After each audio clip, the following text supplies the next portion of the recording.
all the knew time. I was going to mess it up, so I gave it to So you. you let him do it. Yeah. I'm throwing you under the bus. Yeah. Yeah. That's a good idea, man. I like how you did that.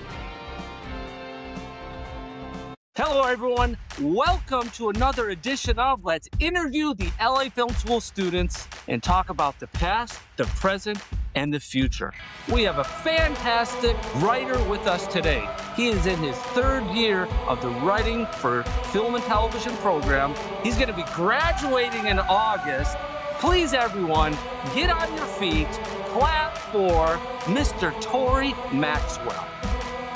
Thank you. I Tori, appreciate it. how are we doing today? We are doing great today. We're doing great today. I like to hear that. Do you have any homework you have to do for the week? I don't actually. I completed it earlier this week so that I could focus on some of the finer things in life. I had a networking event last night, and then tomorrow I'll be doing a short interview with the Honor Society, so I wanted to make sure I had ample time. And then this weekend I'll be writing, and branding. See, Tori is part of the Honor Society. He's also part of an animation company through students at the school. Is that correct? Yes. Yes. Well, congratulations. That's what it's all about. Networking, making things happen. Awesome. So we're going to start right at the top, Tori. And when did you decide to attend the LA Film School? And what occurred in your life to make you go, you know what? I want to be a writer and go to the LA Film School. So the moment I became a writer was a very difficult time in my life. I always knew that I would be in the creative and performing arts business. I sang Katy Perry's Firework in second grade talent show. I've done theater. I've done acting professionally as a background extra. I went to the San Diego School of Creative and Performing Arts as a cinematography major. So I knew a lot about post-production and production. And around 15, whatever happened. I deal with chronic neuropathic pain. And we don't know what it is. I wish we did. But at the end of the day, I still wanted to create. And So I was looking up neuropathic pain. Can you actually tell what the definition of this is for the people who don't know? So in layman's terms, it's when your nerves don't like you or your nervous system doesn't like you. I explain it in emotions a lot because that helps me ground things. My body's angry at me right now, or my leg just started to have a hissy fit, that sort of thing. So for me... And how would you duplicate the pain? Is it like, oh, I just got a little pain, or I feel like a truck ran over me? Burning, stabbing pain all over my body 24/7. And it's centralized in muscle groups, particularly legs and limbs and arms and stuff, but it's everywhere and it's never off. I'm at a 4 on a baseline daily, so I'm always having that pain. And just sometimes it can be an actual thing. I exercised a little bit too much, or I just bumped a table and my arm is flaring. And now you woke up one day at 15 and this just happened? Is that right? And they don't know. You've done MRIs, you've done it all, and they're like, we don't know. I've done the gambit, and they still don't know what it is. And they're doing what they can to treat it, but since they don't know what it is, they can't treat it all that much. So wow. And so you're on medicine at like every day to help suppress it? Yeah, that's the goal of the medication, yes. Wow. Well, I am so sorry for that. It is what it is. And ultimately, it redirected me to writing. Initially, it was going to be directing, and I definitely have much of a showrunner's mind or things of that nature. I like running things. I like being in control of things, not necessarily in a controlling way, but like I can see the story from beginning to end. Yes. So let's help make this thing. My body just needs to catch up now. Yes. So when that all happened, the only thing that I could exercise when my body wasn't working was my mind. So when I was bedridden, I've gone from wheelchair to freestanding walker to cane to walking around my house without a cane, but using it outside just in case I fall. All of that stuff. It's been positive growth. But nonetheless, when my body failed me, I knew that my mind could still create. So that's what I did. I created worlds. And even though they weren't necessarily coherent stories per se, they were definitely very well developed worlds. Yeah. And on that topic, in doing this interview, Tori sent me a biography about himself. And you were telling me that in the biography, you told me, it's like you told me in reading your biography, that you create characters that have some kind of injury or disability and make them like a superhero. Is that right? Yes and no. It's not simply about the disabled community. I look to people of majority, this is a strange sentence. I majority look at the minorities and any minority and looking how I can positively represent them on screen wholeheartedly. And I'm a huge fan of Marvel, and a lot of my inspiration originally came from there and their comics. Mutants. Yeah, they're particular. really, really good. Are you a fan of Daredevil? Yes, Daredevil Born Again, been following that closely. Wonder Man was really good. But yeah, I definitely, that was my initial world building. And from my time here at Laughs, when I decided to get into a school and started Wait, shopping did you say Laughs? Yeah, Laughs, Los Angeles Film School. Holy shit, that's hilarious. I'm the first to know this whole time, and no one's told me. Laughs, why isn't that in the Instagram marketing? Sorry. LAFS. See, You're all good.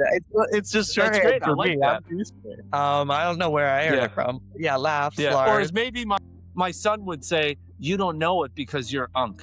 Do you know what Unk is? Uncle, but It means old. Yeah. But no, that's great. I like that. You're taking something that happens to you and turn it into your writing. That is like the foundation of being a great writer, and all writers do, the great ones, do something similar. As I've had a lot of death in my life, a lot of family. I have 2 immediate relatives left, and in the next 20 years, they'll unfortunately be gone, and that'll be it. So in my movies, you'll see there's a lot of death because I love looking at people having to deal with that and still pressing on. So good. I'm so glad you do that. yeah, Okay. it's definitely So- something rewarding. You're at Laughs, huh? Look at me using the logo, the slogan. How has Laughs helped you grow as a writer? It's helped me immensely. As a writer, I obviously knew screen and wanting to be in the entertainment business, knew screenwriting was the way to go. But I didn't have necessarily the understanding of how to do that. I learned very quickly and very much on my feet, so to speak.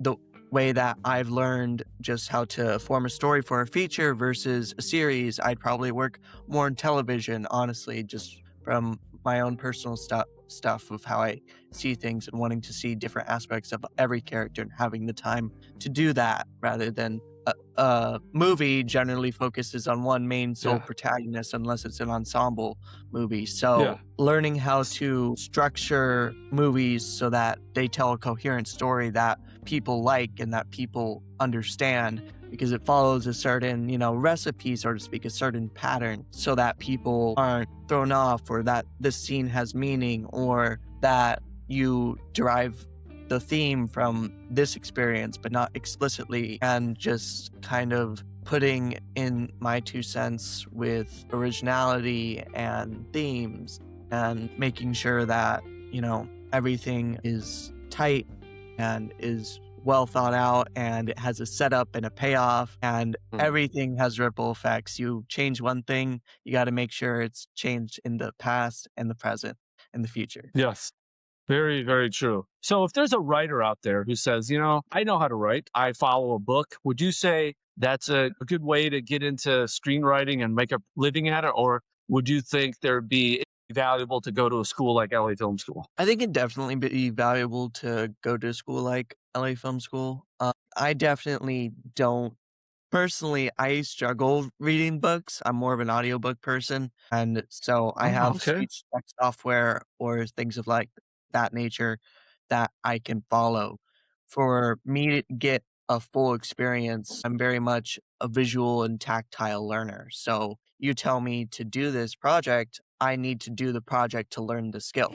Then I have the skill. I'm Yeah. just not a learner that can just read something and then understand how to do it. So I know there are learners like that that are like me. And I think not that it isn't valuable to simply read a book, but I definitely got a lot of gain and a lot more out of what I would end up getting from the book than Yeah, other no, people. I totally duplicate. I'm a visual learner myself, and I have to look up every word to make sure I understand it. But no, that's great. Now, you spoke about emotional truth. What does that mean to you? Emotional truth is something very near and dear to me. Emotional truth for me, as a short definition, it's how you feel in the present moment. How you feel in the present moment. Okay. I And like that that. and that moment can span from a very second or a longer period of time. A moment isn't defined by the aspects of what we consider seconds or minutes. So I have anxiety, I have depression, and I struggle with it. And I did for because I was isolated in bed because of my chronic illness. I had nobody to talk to. So my emotional truth stems a lot from that because there will be periods in my life where I'm just like really low and I'm just like, I don't know why. So right now, my emotional truth is I'm sad for whatever reason and I don't know why. Okay. And that's okay. So when I transcribe that into a script, say character with depression, in fact, I just did this for a period piece and people didn't describe emotions in like 1907 like they do now. So it's definitely more hidden, more layered, but it still rings true, even if without getting like satirical or anything, but it is hidden. Quite literally, hide the emotions as much as possible and lead them behind closed doors. So showing that and depicting that so that people understand that and the difference between visibility and invisibility was something in my last project I really, which I need to trim, but I just finished. I really feel like I nailed. Nice. I like that emotional truth because I think that's good to just acknowledge, I don't know why I feel sad. I do. There you go. And it's in the universe and it'll probably go away soon. Yeah, exactly. Yeah. Have you ever tried cold plunging? I've tried it once and it wasn't a bad experience. It was just a recent experience and I didn't mind it all that much. It was just another sensation for me. I did a cold plunge and sauna experience, What was but the temperature of the water? I tried they had different temperatures for, people that could withstand it. My body had to go in the coldest one. I was at like 52 or something like that. But yeah, Well, I've tried a bunch of we do a different. lot of cold plunging in my house and we've done a lot of reading on it. And it helps depression, anxiety, pain. So I think you should do like a little study is get in water that's 35 degrees up to your neck, 3 minutes, 11 minutes a week. I might try it. I might And try it. I think by the end of the month, you'll feel a lot better. I know when I'm not cold plunging, when I have this one area in my back that the only time it hurts is when I've gone a couple days without cold plunging. Yeah, I mean, for all of it, I attribute a lot of my mental stability to radical acceptance. Radical acceptance is not judging the moment, similar to emotional truth, but like Mhm. not judging what's going on in that moment and accepting it without emotion. Not saying that there isn't emotion, but that guy just cut me off. I'm upset. Leave it at that. I don't know what's going on in that life. You just know the facts. That guy cut me off. That's it. I don't know what's going on in that person's life. It pissed me off. Okay, now breathe and move on. So it helps me stay grounded because I can attribute what's factual and what's emotional really quickly now. And that's what keeps my head above water, so to speak. And as far as physical stuff, I've tried a bunch of different techniques for it. And as I just continue progressing, just continuously try to build up my muscles again more than anything. I think that's for me. I was a modern ballet dancer before all of this. A So, ballet dancer. Wow, that's yeah, good. My daughter does ballet. Ballet is tough. That's impressive. yeah. So I did it professionally too for 6 days a week, 3 hours a day. We did performances, the whole nine. So Wow. in fact, I fell at dance. Not that caused this, but my leg just swept out from under me. And then 2 weeks later, I was just bedridden. And again, we don't know why. That's not even the cause. There were other things going on before that, Yeah. some fatigue. But nonetheless, it's just I know my muscles where they were then are not what they were now. So doing Yeah. physical therapy, doing occupational therapy, doing whatever I can to be active and then take time to rest and recharge is just kind of my game plan for anything moving forward. But for Well, you got a especially, good attitude with all this. If you're saying these kind of questions about emotions and people being rude at 23, that's pretty impressive.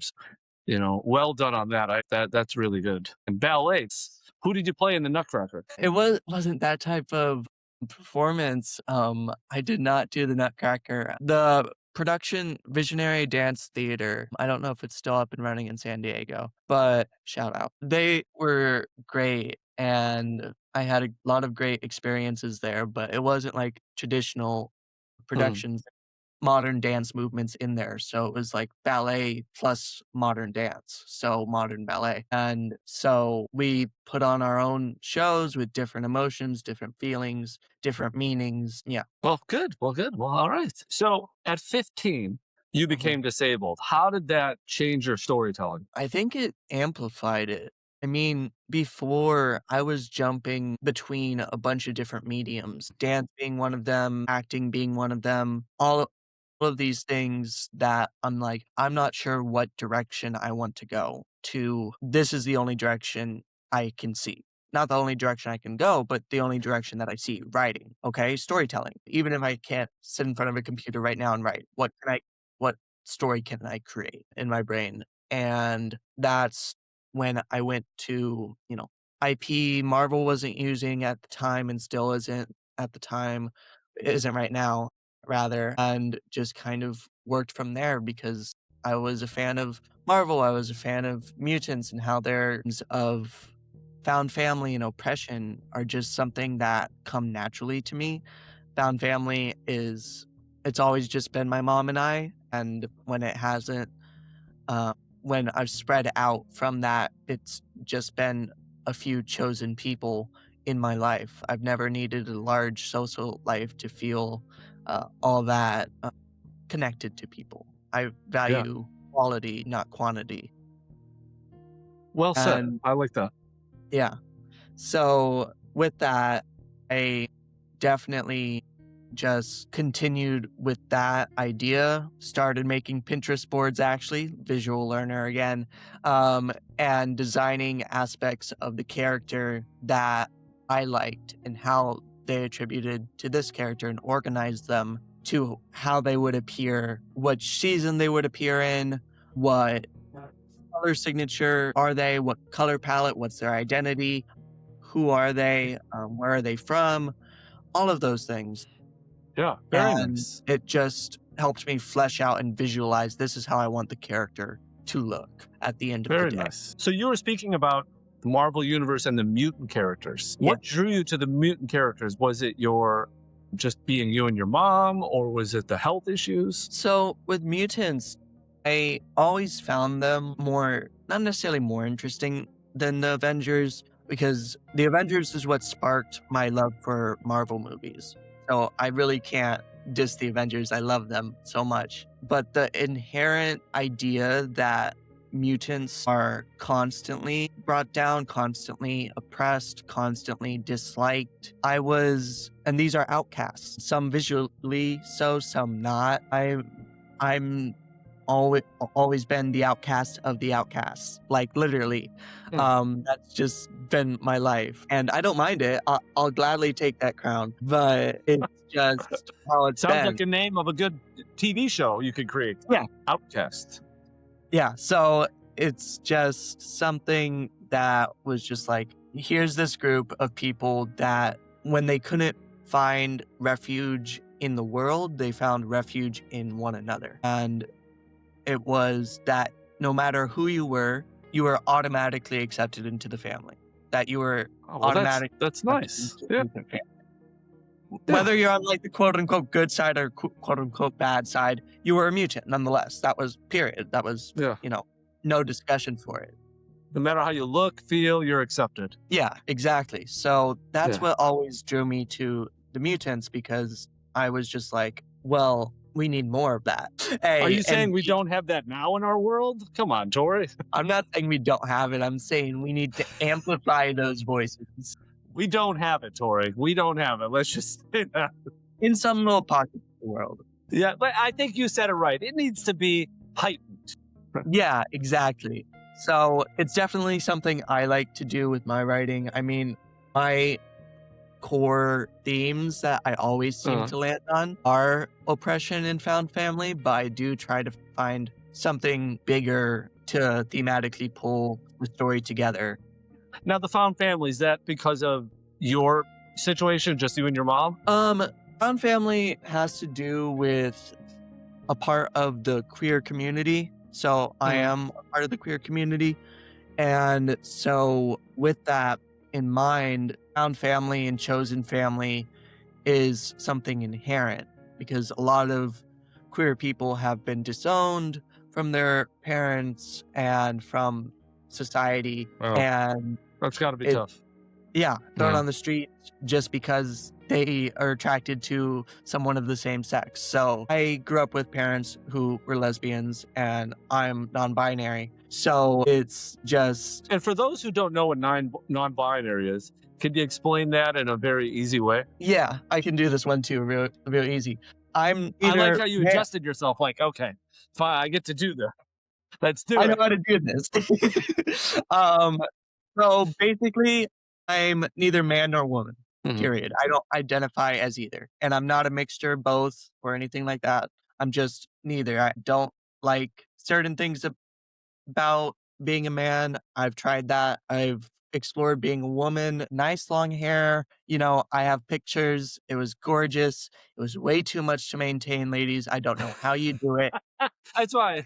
You know how you do it? You get rich like Ariana Grande and have other people do it. But nonetheless, it's more than just appearances. Men can have long hair and all of that too. But just, yeah, exactly. Look at this. Look at these flocks. I love it. Yeah.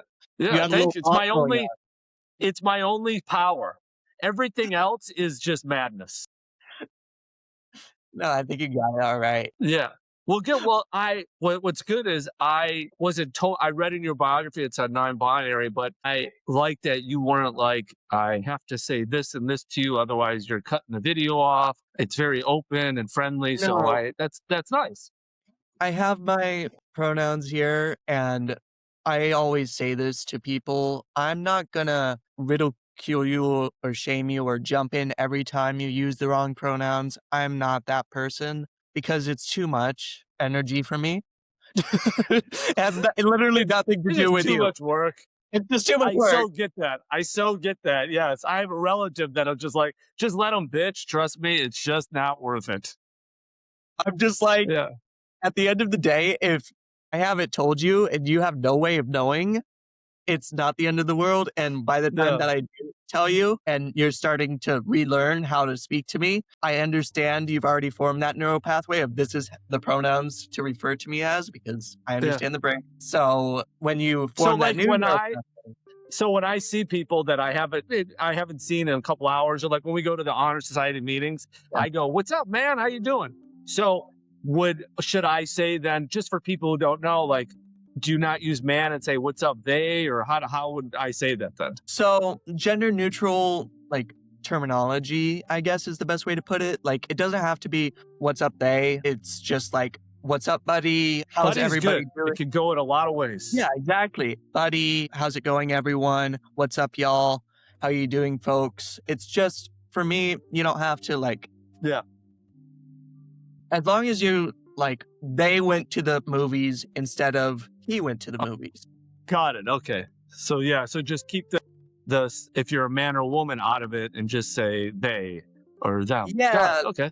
like in traditional like grammar where you would put he, him, his, you put they, them, theirs, and do that. And then for That would everything be a else, lot of work for my grandparents who are now dead. That would be because usually when I was growing up, where did he go? Asshole went to the show. It was usually that.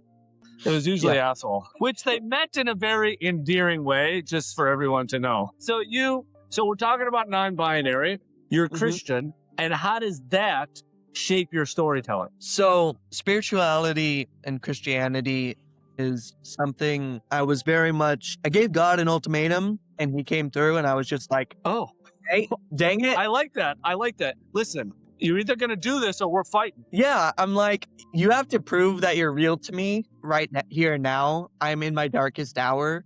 And I'm putting this in these terminology in like light, but like I was really at my darkest hour. And I'm just like, I need you to prove that you are real. Show me and I will follow you. That was my side of the ultimatum. I'm like, you don't just have to show me. I'll do the work if you're real, and sure enough, overnight, something in me changed. It's very much something that was noticeable. And I was just like, okay, well, I have to do my part now. Dang it. Yeah. I mean, you gave God an ultimatum. I've given him ultimatums about lottery numbers, but apparently he brushes me off.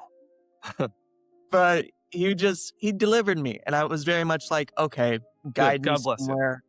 Yeah, exactly. And I was just, guide me somewhere where I will feel safe to exist and be myself. And for me, I struggled with, months, praying with God and asking God, am I non-binary? And the Bible doesn't really explain non-binariness, but yada, yada, yada, that whole ramble. And I'm like, well, you were pretty loud before, God. So I'm going to trust that you can be loud. And if you need me to have some conviction about something, you'll give it. So right now that you're not saying anything and I'm just getting crickets, I'm going to assume I'm okay until you say otherwise. And that's just kind of the mindset that I've operated in. It's like a marriage. Unless your spouse said something to you, which spouses have no trouble saying something to you. Yeah. Well, good. That's good. Absolutely. I like hearing that. All right. I mean, you look like a happy person to me every time I've seen you. Yeah. I try to keep a joy about me. People often, I share my story and the deeper, darker parts of it. I didn't have a good childhood, but I definitely recognize that there needs to be not necessarily joy, but like there needs to be a focus beyond the past and not in the future. Focus and maybe you can use that for your future stories. Yeah. People have told me that I need to like write a book or like do autobiography movie or something like that. I'm like, maybe. I'm like, I tend to put buffers around, not necessarily things that are close to me, but like, for example, for the period piece I was talking about, it's very much inspired because my mom couldn't find love. So if I put that in modern day, let's say I put it in San Diego modern day, it would bring up a whole lot of stuff for me where I can put it in 1907 New York and I can process it there. And then I can just switch back and be in the now rather than it bleeding in. So it's not necessarily that I can't and that I won't, because I think it would actually make a pretty good movie. It would just be a lot of mysteries. I don't have a whole lot of answers about the stuff that's happened in my life. It just happened and people will... Sometimes that's the way life is. Some things have happened and I'm like, what? That makes no sense. And I took that and the first movie I wrote at LA Film School was about that. Yeah. Tom really wants to say hello to you. He's dying. Do you hear him bark? Yes, I do. Yes. Cosmo, shush. Yeah, I apologize. But no, that's things just happen. You acknowledge and move on. That's all you can really do because your mind wants to go insane, I think. Yeah. And your mind, especially as someone with, diagnosable mental illness who, combats those demons, I definitely got to stay in the now. And like I just said, if someone wanted me to say I just heard your life story. I will pay you to make a movie about yourself, then I would go for it now. But like at the same time, I might even do it just later down the line. Once I got a few others under my belt, once I got a knack for it, once I can separate myself from the me in the story from the me in the present. I think Yeah. it's And in the maybe get work. to 30. I mean, some people would say 23 is just a baby. Yeah, I've experienced a lot in my life to make me as open-minded and non-judgmental and all of this and that now. But it's my trauma breeds a lot of maturity in me. That's Um, good. Well, you're taking lemon and making it into lemonade. That's a good attitude to have. definitely. So now that you're ending the LA Film School, what do you hope? Do you have any plans right now for after graduation? Are you working on plans? Let's hear it. So I'm working on stuff. I'm trying my best to network and connect. I have some new connections last night into the comic book community and Nice. people That's who good. write comics and all of that, which is great. I Yeah. love that I got connected with them and will probably connect with them again. But at the same time, comic book writing isn't where I want to go. Marvel Studios is the dream. Nice. All Marvel, right. if you're there, I've been living in this world that intertwines the main timeline and mutants for 8 years. It's just in my brain. All right. It's all there.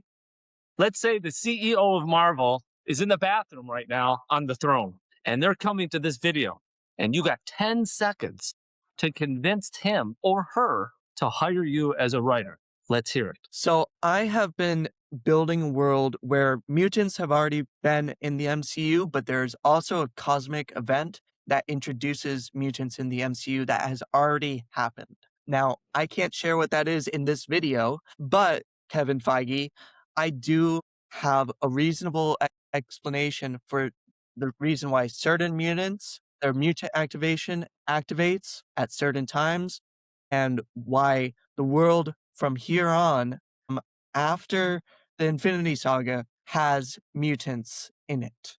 Not because of the Disney Fox merger, but because of a cosmic event that has already happened. And that's all I can say about it. But they would be homegrown mutants in your 616 timeline, and they would not interfere with the stories that you have already created. And if you want movies, great. I have them in series format in my brain, but I don't mind making them into movies too. All right. And if Marvel said to you, what's one character you like to reboot? Which one would you say? Jubilee, Jubilee. And hands for people who down. don't know, Yeah. what's the superpower of Jubilee? So Jubilation Lee, her superpower is she is a mutant who shoots fireworks basically out of her hands. Wow. Thank God all girls can do that because boys would Yeah. get along from this. So Shoot. she's very much, firecracker. I love that. There are storylines like the Curse storyline, which is in the comics, that could introduce a character that replaces Logan for a very specific reason because of that storyline in the comics. And not giving too much away, but they have they've had a hard time rebooting this character outside of, you know, Ryan Reynolds being Ryan Reynolds and getting the cast back together. Outside of, Marvel Zombies, a live action version of this character and getting this actor on board. And I already have the pilot to the series Cursed that's set in 1974, and it would reintroduce a different mentor figure than Wolverine to Jubilee. And it has to do with the supernatural abilities she gains on top of being a mutant. All right. I have one final question for you. So, when audiences are watching your films or your shows that you've written, what do you want them to take away from that? What do you hope audiences feel? I want them to feel seen. I want them to feel heard. I want them to feel authentically represented. I want them to be able to look at the screen and empathize and relate to the characters that aren't even the protagonist. You can really dislike the antagonist and be like, but I do that sometimes too. You know, it's something that I want people, who haven't been authentically represented on screen to actually feel seen and feel heard. So, yeah, that's just what I I like would that. love. You want to be seen, you want to be heard. I love it. That's great. Tori, thank you so much for coming. Congratulations on finishing, say it, not the LA Film School, but what? Laughs. Laughs. No laughing matter about it because you finished. What's been your favorite class? It was the course Tori where and I are in the same program, if everyone's Yeah. wondering. it was the course where you get to be a script doctor. I don't remember the official title for the course, but it was Okay. basically Where you do the rewriting, right? A rewrite Yeah, and polish? rewrite and polish. There you go. Yeah. That was good. That hands down was my favorite course because I got to complete. The professor basically gave us you have total control. Just don't make it not about these characters, Yeah. Don't make it not the story. Yeah. So I just revamped it and completely took charge of it because I saw what was missing and what was lacking and wanted to work on it. So also, if people are out there needing help on rewrites, script doctor, what have you, I'd be down for that. I don't necessarily need a whole lot of credits just to get seen and help people. I would love to take your project out there and let's say it wins an award. You don't have to thank me. Okay, in the announcement speech, I don't mind. I'm just happy I helped you get your project out there. I kind of mind. I think you really need to thank me because I rewrote it. So I mean, No. I mean, but that's why you're more humble than me. That's good. Yeah, Dan is getting up there in years. He needs that. You're still young. I'm definitely I need you to tell people I did a good job so that I continue getting work, but I'm in it for the networking business. I'm not in it for the Academy Award. So Tori's acknowledgement is the next job. That's his acknowledgement. I like that. Yes. Very good. Well, Tori, thank you so much. Be safe. Thanks for coming. And if people want to reach out to Tori, let's hear your social media name so they can reach out to you. Yeah, so on all platforms, I'm Tori, my first name, 2, the number, Max. The Tori 2 Max. Yeah. Right Tori. here. Reach out to Tori to say hello, get inspired, or for some rewrites or anything else. Right, Tori? Yes, definitely. Reach out. Tori, thank you so much. Your smiling face, your awesome glasses. Love the glasses. I used to wear glasses and contacts, and then I got LASIK surgery. Got you. Yes. There's nothing you have to say about that. I just sometimes... No. I get it. I think I prefer glasses, honestly. I've lived But with them my vision so was long. really bad, though. Oh, got you. It was without my glasses or contacts, I can't see anything, nothing. I'm not too bad yet. Yeah. All right, we'll talk when you're my age. Tori, thank you so much. High five, sir.